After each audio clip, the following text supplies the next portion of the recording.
everybody, and welcome back, or welcome if you are new here.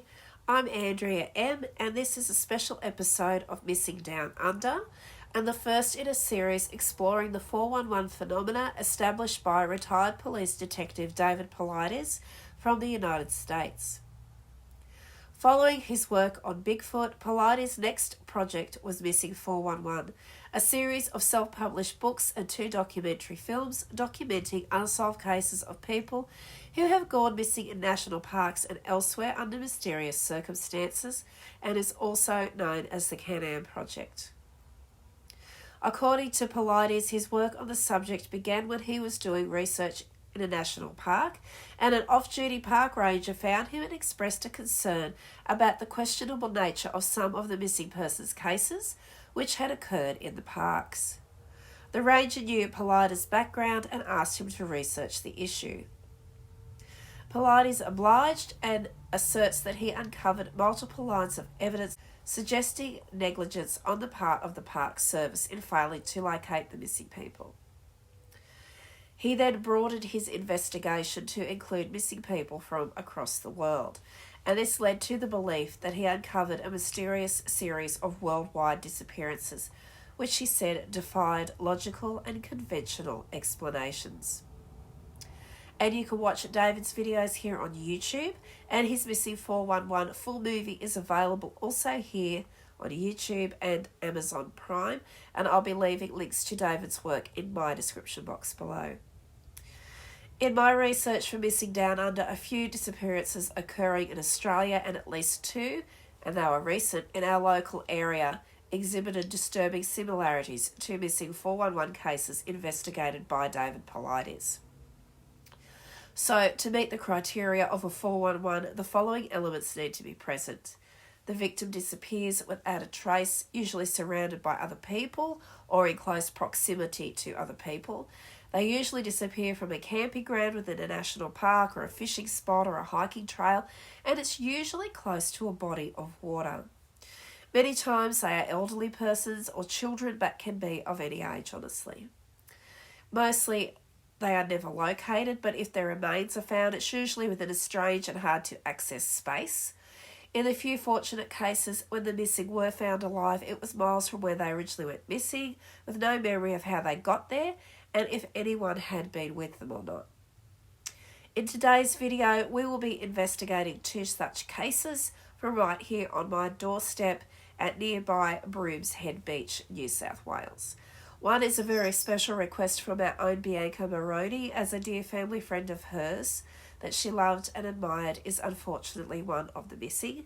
The other is a grandmother who went missing on her way to the amenities block while camping at Brooms Head just 3 years ago, and since there has still been no trace of her. But before we explore these 2 local mysterious 411 cases, can I ask you guys to consider subscribing to the channel and hitting the bell icon so that you never miss a video, as well as smashing that like button and sharing on social media with your mates. And you can drop a comment or 2 on what you thought of today's video in the comment section below, but as always, keep it respectful so that we can keep YouTube a nice place for everybody. It's subscribers like you who truly help creators like me further our careers here on YouTube and bring you free content just like this. With that out of the way, let's begin. So, Brooms Head is a beachfront town offering pristine beaches nestled in the heathland of the Urrugia National Park. It's a regular holiday destination for Clarence Valley locals, and Brooms Head really is a hidden treasure. It's a lovely beach hideaway, and it's just as perfect as anything you can imagine. Kokora Point, Lake Kokora, is often the first and last point of call for a visitor to Brooms Head, and it provides an awe-inspiring coastline and is a fantastic spot to look out for whales and dolphins. And I was actually out there the other day with Bianca and Beck. We were just having ourselves a nice girls' day, just having a little explore, just chilling, and we actually went to the top of the cliffs at Redcliffe, and the water was so beautiful. It was a lovely sunny day. It was a little bit cold, but other than that, it was beautiful. And the water was very clear, and we actually could look out and see a pod of dolphins in the waves, just surfing and chasing fish, and it was just lovely. But Brooms Head is a very active place. Anyway, Whether you believe in it or not, it's quite active for paranormal activity. There have been a lot of strange disappearances over the years, but we'll get to that shortly. So this is just like a rundown of what Brooms Head is like. So you go a few kilometres northward of Brooms, and it's along a sweeping arc of Golden Beach, and that's where we were, and that's where the Redcliffe Lake Aragon area is, where you can camp, and you can visit there and camp there. And you're guaranteed to see kangaroos, and yes, we saw some, we got photos, and yeah, the cliffs are very red, and the beaches and the rock pools make it a beach lover's wonderland. It's just beautiful. And also don't forget your canoe or your kayak if you like that kind of thing, because Lake Aragon is a great spot for a paddle. So Brooms Head is the kind of spot where families have parked their caravans in the same spot every holiday for generations. And it's a reassuringly old-fashioned sort of a place. And there's rows of campsites and caravans, and everybody kind of knows everybody. Brooms Head has a timeless quality about it. Uncrowded beaches, except for when the holidays are on. Sorry, guys. Friendly locals, and it's away from the hustle and bustle. And it is a really perfect place for a family holiday. And the beaches are perfect for surfers, fishermen and families, and the views from the headland are truly breathtaking. And Bianca's fiance, Derry Maroney, has some absolutely gorgeous aerial views that he's taken with his drone photography shots of Lake Kokora and the Tree of Life there and the coastline and all the different colours that you can see from way up in the air. So if you would like to see any of that, I urge you to go to his website, Derry Maroney Photography, or you can check him out here on YouTube at Derry Maroney Photography, or also on Facebook at Derry Maroney Photography. Little plug for Des there, because his photographs of Brooms Head are just absolutely stunning, and you guys really need to see them. You will love them. So Brooms Head is located 40 minutes from where I live, and 40 minutes from Yamba, 20 minutes from Maclean. And for all its beauty and popularity as a top tourist destination, it's not without an eeriness it's easy to ignore. As many of you may know, in 1997, a local teen from the area disappeared and her remains were found weeks later. I will be covering her case in a separate video for Real Crime Down Under, as she deserves her story to be told in a dedicated video, so please stay tuned for that and keep her family in your prayers. In today's video, however, we are investigating the disappearances of two elderly people from the area around Brooms Head. Kenneth Parker, 72, and Anne-Marie Jeffrey, 75. They would each go missing years apart, but under similar baffling circumstances. We'll be starting with Kenneth Parker's story, and he is also a close family friend of Bianca's, so please keep B in your prayers, as well as Ken and his family and friends. Kenneth Parker was a much-loved local of Brooms Head. He was known as the Brumby Whisperer, and he disappeared under mysterious circumstances on Wednesday, June 13, 2018. And Bianca was telling me what a lovely, lovely man Ken was. He was, great with the Brumbies and the horses. And at sort of back then, it was kind of on the tail end of it, but there were a lot of wild Brumbies just running around Brooms Head. And as you can imagine, horses do make a mess of the roads. And Ken used to go out off his own bat and he would clean up the mess the horses would leave on the roads and, I guess get rid of it or use it for fertiliser, whatever. He was very civic-minded. He was a very popular local, and everybody just loved Ken Parker. So when he went missing, it was just an extreme shock and a very big blow to the local community and his family and friends.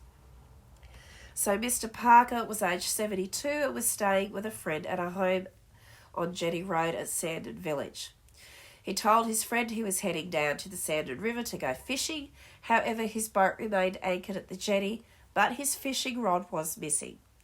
He was last seen at about 1:30 p.m. on the Wednesday at Sandon Village, where he would disappear without a trace several hours later. Several days of searching by police and emergency services along the beach, a national park track, and the Westpac rescue helicopter sweep of the Sandon headland had failed to find any trace of Mr. Parker. The search also involved SES, Surf Lifesaving New South Wales, Maritime Services, as well as a maritime drone. Ken Parker is described as being of Caucasian appearance, about 150 centimetres tall, of a heavy build and balding white hair and blue eyes. Anyone who sees him or has information about his whereabouts is urged to contact Crime Stoppers on 1800 333 000 or use the Crime Stoppers online reporting page at newsouthwales.crimestoppers.com.au. And now, with thanks to Bianca, she's going to do a little voiceover where she will share her memories of her dear family friend, Ken Parker. Ken Parker. You could probably say a million words about this man, and every one of them would be kind and true. He was the type of man that'd always make you feel welcome, cared deeply about the environment and those around him. He cared, he loved, and he had love for him. Many people respected him. Some funny memory that I remember is he always was cleaning up the Brumbies' horse poo from the town. You know, she'd leave it everywhere. They'd all leave it everywhere. And in the end, when there was one Brumby left, he was the Brumby whisperer. It had come to his backyard, and he'd stand there, feeding and taking care of the one lone Brumby. When Ken went missing, it left a hole in this town and in many people's hearts. Ken, you will not be forgotten. Thanks, Bianca. Although it was widely believed Mr. Parker may have been swept off rocks or fallen into the river, perhaps following a medical episode, no trace has ever been found of Ken. And what makes his case similar to a missing 411 is his age. He was 72. He was in an area he knew well and he was used to. He was close to other people and he was near bodies of water. And I'm really hoping that one day his family and friends receive the answers they deserve and a real chance to lay Ken to rest as he deserves. It was out of character for Ken to disappear like that, and any assistance the public can provide the New South Wales Police in locating the whereabouts of Mr. Parker would be greatly appreciated, and you may remain anonymous. And again, the number for Crime Stoppers is 1800 333 000. And on to our second case in our Brooms Head 411, and it involves the disappearance of 75-year-old Anne-Marie Jeffrey. So mystery still surrounds the disappearance of a woman who went missing while camping at Brooms Head in 2020 after the New South Wales Deputy State Coroner found that she died close to where she went missing after going to the amenities block less than 200 metres from her camp. Anne-Marie Jeffrey was last seen around 9 a.m. on Tuesday, August 25, 2020, at the Lake Aragon campground near Brooms Head. The findings of the Deputy State Coroner, Magistrate Harriet Graham, obtained by a local paper here, the Clarence Valley Independent, details the results of the coronial inquest into Mrs. Jeffrey's disappearance held at the New South Wales Coroner's Court in Lidcombe in March of this year. Magistrate Graham found Mrs. Jeffrey, 73, of Coffs Harbour, went camping with her husband David and a group of friends with whom they shared a campfire and enjoyed a meal together the night before her disappearance. On the morning of the 25th of August 2020, they were preparing to go for a walk through the beautiful coastal area where they were staying when Anne-Marie left the group to briefly go to the amenities block. Magistrate Graham found, tragically, she did not return.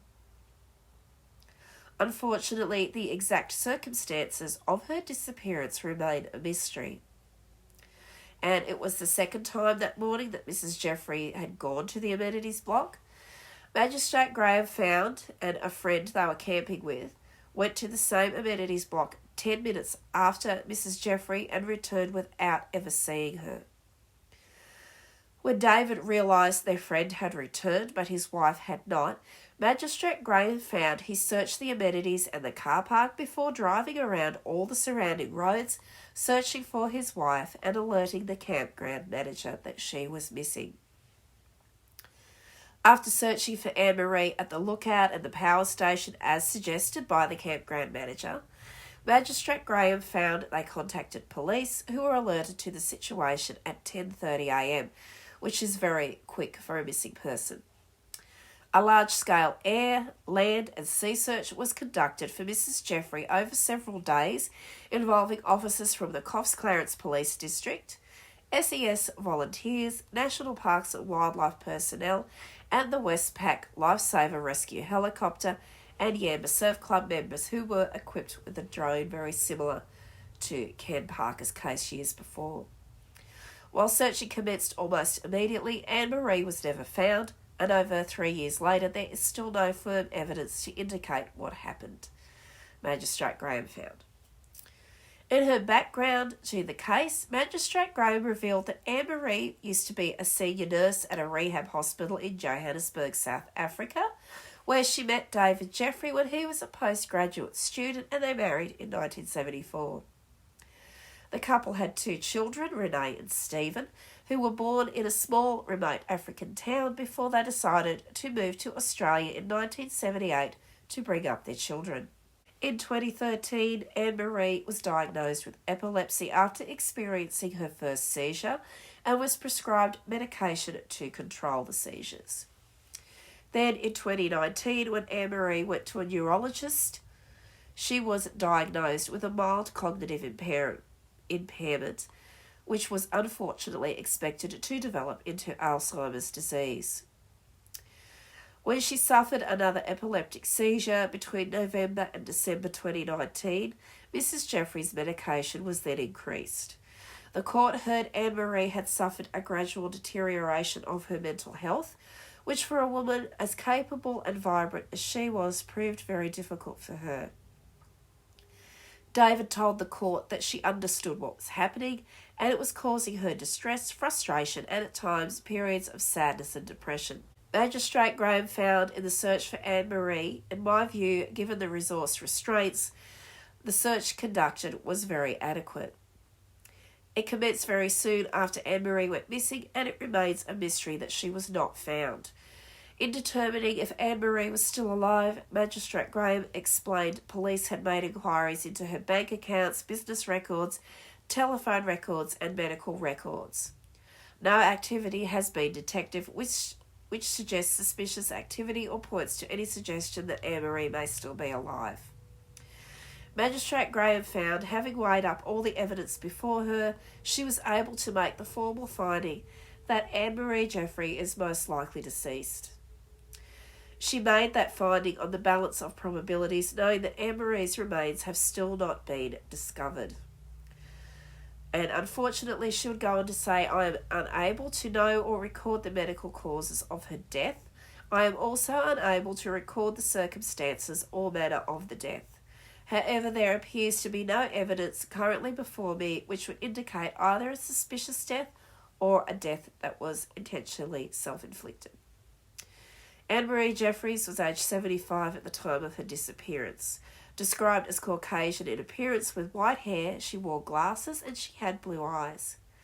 Any member of the public who may assist police in the location of Mrs. Jeffrey may also call Crime Stoppers on 1-800-333-000, and again, you may remain anonymous. And again, Anne-Marie disappeared on a trail in a national park near a body of water, and she was surrounded by many other people. And she just disappeared without a trace. Similar to cases classified by David Paulides as a 411. And please keep the family and friends of Mrs. Jeffrey in your prayers, as, like we said, almost 3 years on, they still don't have any answers. And unfortunately, that is where we leave today's cases. If any updates come to hand, I will let you guys know. And speaking of updates, I actually do have an update from a case that we covered in Real Crime Down Under, and that was the case of the Frankston killer, Paul Denyer. Paul Denyer was recently, as they reported, up for parole a couple of months ago. It has just been released that Paul Denyer is not going to be released on parole. His parole was denied and he remains in prison where he belongs. So for any of you all who are waiting for that update, that was it. I'm not sure if he will be up for parole again. I am hoping that a victims advocacy group and the relatives of the victims are petitioning for him to never be released. That would be necessary, I think, in this case, because if he ever gets out, it is my belief, after the research that I have done, the podcasts I have listened to on Paul Denyer, that he would indeed be unable to control himself. And it would be very likely that he would go back to his old ways and more victims would follow. So that's good news on that front. Paul Denyer is not getting out of prison anytime soon. And as I said before, that's it for this video. Thank you all so much again for watching, and thank you for being so patient with me as I'm getting over COVID, also getting over the histamine thing. So I am still sort of finding I'm getting very fatigued easily. I'm still dealing with a little bit of post-COVID fatigue where I have days I just need to do nothing at all and just rest. But that is gradually getting better, so I will be back to my usual filming and posting schedule very soon. And we have heaps more videos coming for Real Crime Down Under, Missing Down Under, the Oz Files, Unsolved Down Under, and of course all the paranormal stuff and the disasters. So please stay tuned for all of that. June 10 is our next paranormal investigation, and it's a cracker of a location. You're going to love it. Oh my God, it is so spooky and creepy. But if you want to know where we're going, you're going to have to keep watching. So thanks everybody once again. I love you so much. For those of you who regularly have a little chat with me about the cases, thank you guys so much. It is so lovely to talk to you and have your support, and it is greatly appreciated. But I am noticing that the number of views are not computing with the number of subscribers that I have. And as I keep trying to explain, I need 1,000 subscribers so that I can join the partnership program and start making an income for my videos here on YouTube, which will allow me to travel further and purchase better equipment so that I can make better videos for you guys. So if you haven't been subscribed yet, it would mean the world to me if you could do that. It would help me out immensely and get me closer to my goal of becoming a professional YouTuber and actually getting paid for my work. So, as I said before, thanks again, everybody. I love you all so much. Please stay safe, guys. If you're in Australia right now, stay warm because it is freezing. We're about to go into winter, and it is a cold one this year. I just checked the weather a little while ago, and it's still like only 9 or 10 degrees here in New South Wales, and it is starting to snow just up the road. So that's why I'm wearing my beanie and my scarf, and I'm all rugged up today. And yay, I can have coffee again. So I've been having a lovely hot cup of coffee while I was getting these videos ready this morning. So that's really nice, and I can, finally enjoy some cozy stuff again, which is really nice. Okay, I'm going to stop rambling on now. Thank you all so much, and I will see you in my next video. Bye.